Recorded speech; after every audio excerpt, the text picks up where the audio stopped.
Hey guys, this is Gene Jensen, and I am on the shores of Lake Wheeler in Alabama. I came down here for the FLW Championship Expo and ran into my good buddy, or contacted my good buddy Chad Hoover. He's behind the camera, and he said, "Hey dude, let's go fishing. I got this spot, and no big boats can get to it, things like that." I said, "But dude, I don't have my yak. You know, my Hobie's at home." And he says, I got you covered." So he brought a Wilderness Systems ATAC. And so I've never fished out of a Wilderness Systems. I've seen him fish out of it for years and years. I'm pretty excited about trying it out. I like to try new things, new kayaks and things like that, or new anything really. But I get to go back to paddling instead of pedaling. So we're gonna go jump out on the water. We're a little late getting started, but we're gonna go see what we can catch. I'm excited.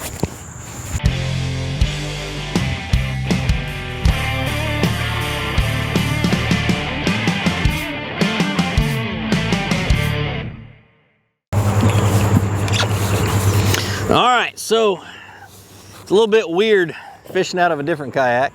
It's even weirder trying to figure out how you're gonna set your cameras up. Thank the Lord for Chad and all these crazy little camera mounts that I'm gonna have to get used to. But it's the same, just different. Yeah, exactly. Yeah, it is.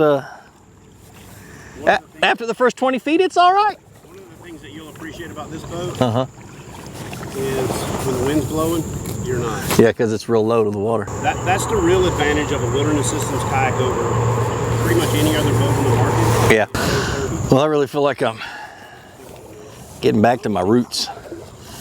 Many of you guys don't know my history.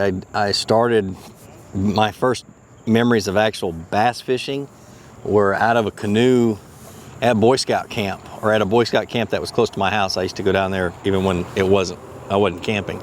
And they let me borrow a canoe and I'd go bass fishing. So that's my earliest memory. So yeah, this is cool. This is where I really feel like I don't know, just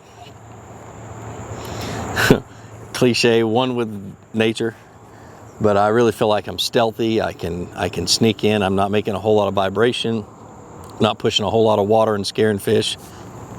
I can get used to this.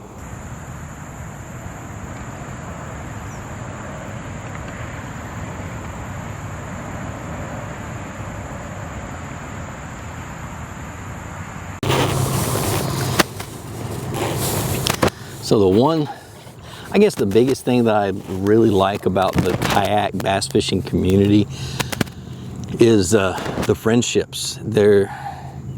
It's just like one big brotherhood. Everybody pretty much takes care of everybody else. If somebody's got an issue, missing something, there's always somebody to back them up. It's just, they got each other's back. And it's the coolest thing. I mean, over on kayakbassfishing.com, the forums are for the most part pretty nice. There's a few bad apples that pop up every once in a while, but just really just a great community of brothers who enjoy the same thing. And there's your typical rivalries between who likes what kayak and everything else, and that's sometimes it's fun, sometimes it gets out of hand, but it's just the coolest thing. It's not, even in the tournaments, everybody's nice to everybody. There's not that one or two guys standing off, talking bad about everybody else, or there's not those guys trying to mess up somebody else's fishing. I've seen 5 or 6 tournament anglers in the national championship, fishing for $32,000, and they're fishing side by side, 4, 5, 6 of them all in the same spot, and they're sharing fish, and they don't have a problem with it.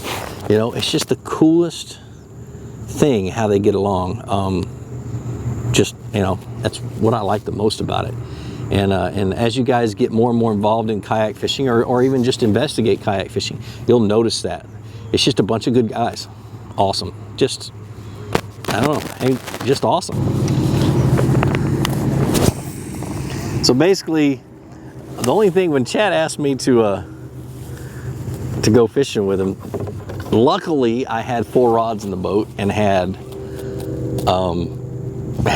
like 1 tackle box and a box of soft plastics. I think I had 2 boxes of soft plastics, but I had 1 tackle box. I had my terminal box, and this, I'll even show you the tackle box.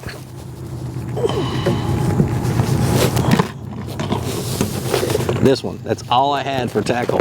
in my boat. Of course, it's got my flipping stuff. It's got frogs. It's got stuff for fishing just about anything, chatterbaits, things like that. So, I mean, it's a pretty well-equipped box, but I keep it in my truck just in case something like this happens and it's a fishing trip on a whim. And it ended up being perfect for this. So hopefully we can catch some. We only got a couple hours. I've got to get to a meeting at the FLW Expo. So we're gonna mess around, see if we can't catch something good. All right, changing plans. Chad and I got a big thunderstorm coming. Fishing is sucking right now for some odd reason. So it's 100 degrees. Yeah. And actually, realistically, the main reason that it's sucking right now is we are staying out of the good spots. Yeah, because that's where the kayak guys are. There's 4 or 5, spots that I know right now. Like, this is my backyard. Like, this is 2 hours from me. I'm down here all the time. There's, what I did this morning is went to a spot that I didn't think I would run into somebody. The last spot I thought I would run into somebody. So if I ran into somebody there, I'm definitely going to run into somebody everywhere else I could go. And we're just trying to avoid messing these guys fishing up. Let them have the best possible opportunity. We may go back out tomorrow morning and get on some bass. Yep. But anyway, it's the KBF Trail. These guys are fishing hard. The FLW Championship's going on at the same time. So I think me and this guy just going to jump in the shower and clean up and head up there and do a little walking around and networking. And I got to pull out the cash to hand over to the winner today from the bank. And yeah, man, that'd be cool. Let's do it. Let's get on the road. That'd be cool. Yeah, we're going to head to the expo and just walk around. Huntsville. Yeah, go walk around. Huntsville. How far away is that? About 45 minutes. Okay, so we're punting. Sorry guys, no fish. Yep. Andrew, are you ready? Hey everybody, this is Hannah. She is from Alabama. Harvest. That's a big part. Harvest. Harvest, Alabama. And we're just walking around the expo today, just goofing off. And I ran into her, and we're gonna get our picture taken. See, picture taken. All right, good afternoon, ladies and gentlemen. Welcome to the American Tackle booth and the world famous flip ball. We got Chad Hoover with the KBF here.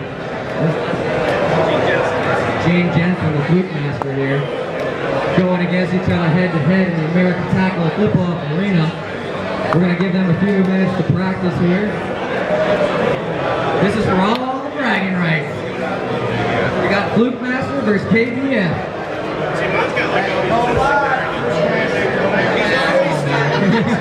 That's wind resistance right there.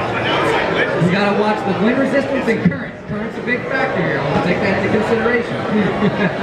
All right, gentlemen, are we ready? Yep, I'm gonna. Don't worry, it's only gonna get worse. 3, 2, 1, flip ball. All right. Oh, they both start off with a ringer right off the bat. 55 seconds to go here. Flukemastr follows it up with a single, and there's another ringer by KBF, and another ringer. 7-6.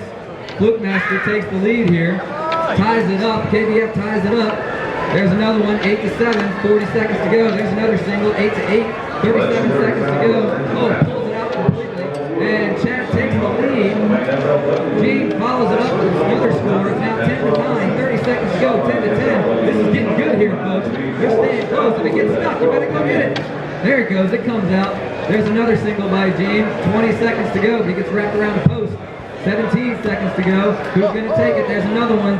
Gene takes the lead. There's another one. There's another one. 13, 12, 10 seconds to go. There's one more. It's another one. 14, 13. 6 seconds to go. 5 seconds. There's a ringer by the Flukemastr. 17 seconds to go. Game! Game for Gene, the Flukemastr. 18-13. All right, so the final score was... That's me. That's Hoover. 18-13. Ah, I'm in the final round. All right, this is funny as heck. Stuff to people while they got them on. You know what I mean? And you don't even have to have the phone with you. What kind of thing? Everybody came and run.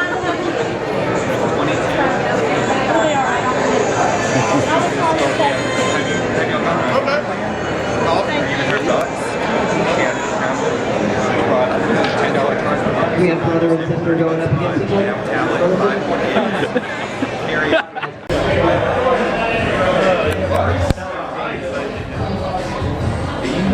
There's something out there.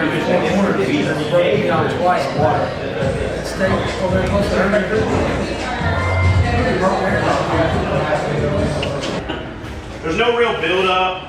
There was not a lot of, it wasn't one of those tadlock deals where the fish came in at the last minute and we shut the page off and there was some drama.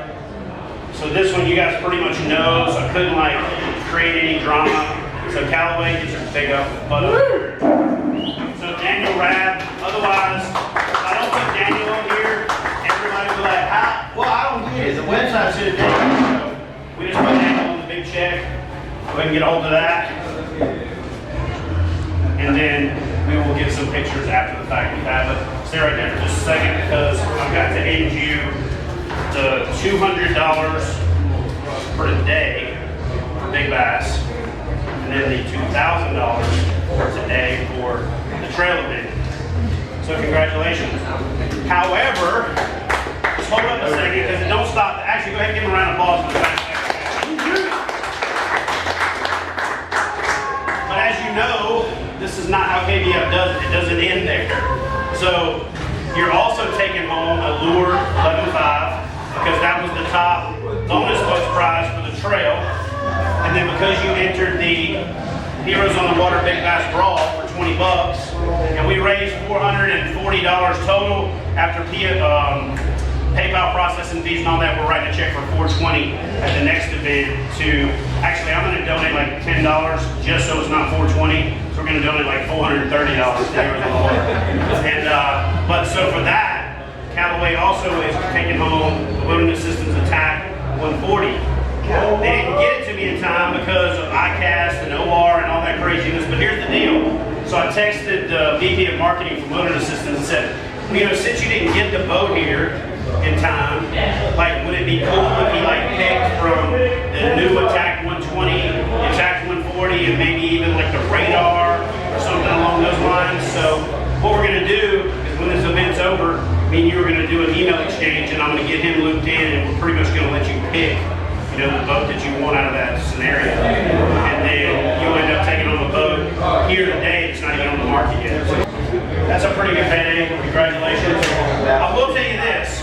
He's the master of deception because I was trying to pick his brain for where he was going to go.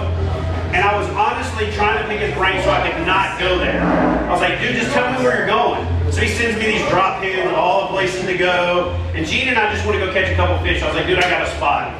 So we're gonna head over there this morning and we park so we can walk to the spot through the woods and then shoot the like, this is where I'm gonna catch the fish right here thing for the video. We walk down the trail and whose butt is sitting in the spot? That guy. So in the area where he was in, you can only catch fish in one area. So he and I are basically not able to catch any fish in the video unless we're gonna jump right on top of him. So anyway, congratulations. He was in the spot. Pull out and make a move or 3 or 4 or whatever it took, but the dude just kept putting big fish up all day long. So you